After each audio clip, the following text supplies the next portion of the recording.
Messieurs, dames, bienvenue à ce nouveau vidéo qui présentera le laboratoire numéro 2 sur la vitesse accélérée.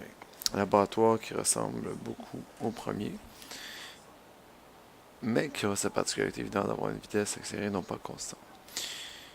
Pour y arriver, évidemment, on va reprendre le même montage, c'est-à-dire un support universel auquel on attache un rail, et ce rail donc possédera une inclinaison particulière dépendamment de la contrainte que vous aurez pigée. Cependant, contrairement au premier laboratoire qui se passait sur le rail horizontal, eh bien, nous allons prendre mesure sur le rail vertical.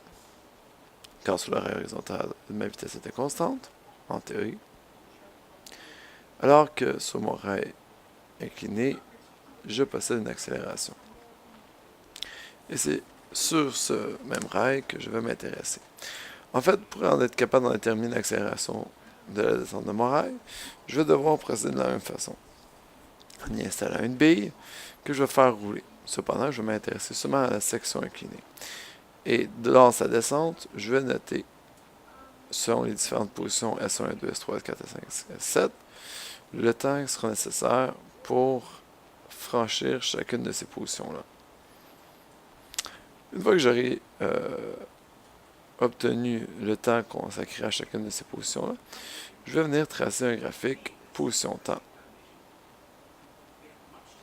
sur lequel je vais placer, dans le fond, tous mes points. Grâce à Excel, il me sera possible facilement de placer montant 1, montant 2, montant 3, montant 4, montant 5, montant 6, etc. Ainsi que ma position 1, 2, 3, 4, 5, 6.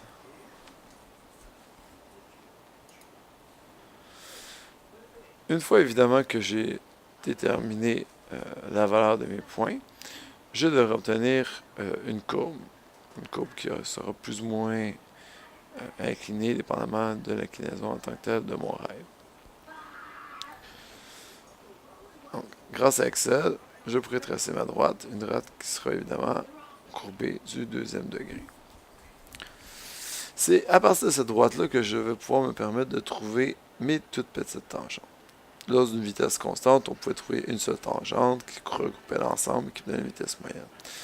Mais parce que cette fois-ci, chacun de mes courbes, chacun de mes points et chacun de mes tangentes donc, seront différentes, j'obtiendrai donc différentes vitesses.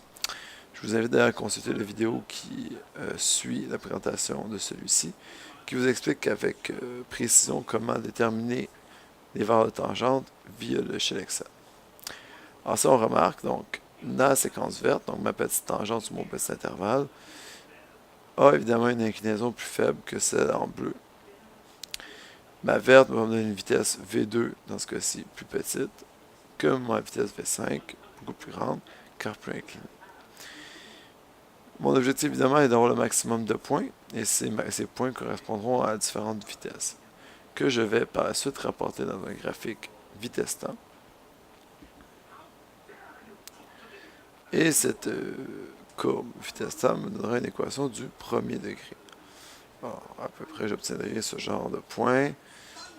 Excel va tracer mon graphique. Et avec le calcul de la formule de la fonction, j'obtiendrai ainsi l'accélération en faisant le taux de variation.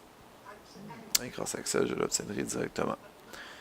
Et ce taux de variation-là, y2 moins y1 sur x2 moins x1, correspondra donc à l'accélération moyenne de la descente de mon rail. Alors, sur ça, bonne expérience.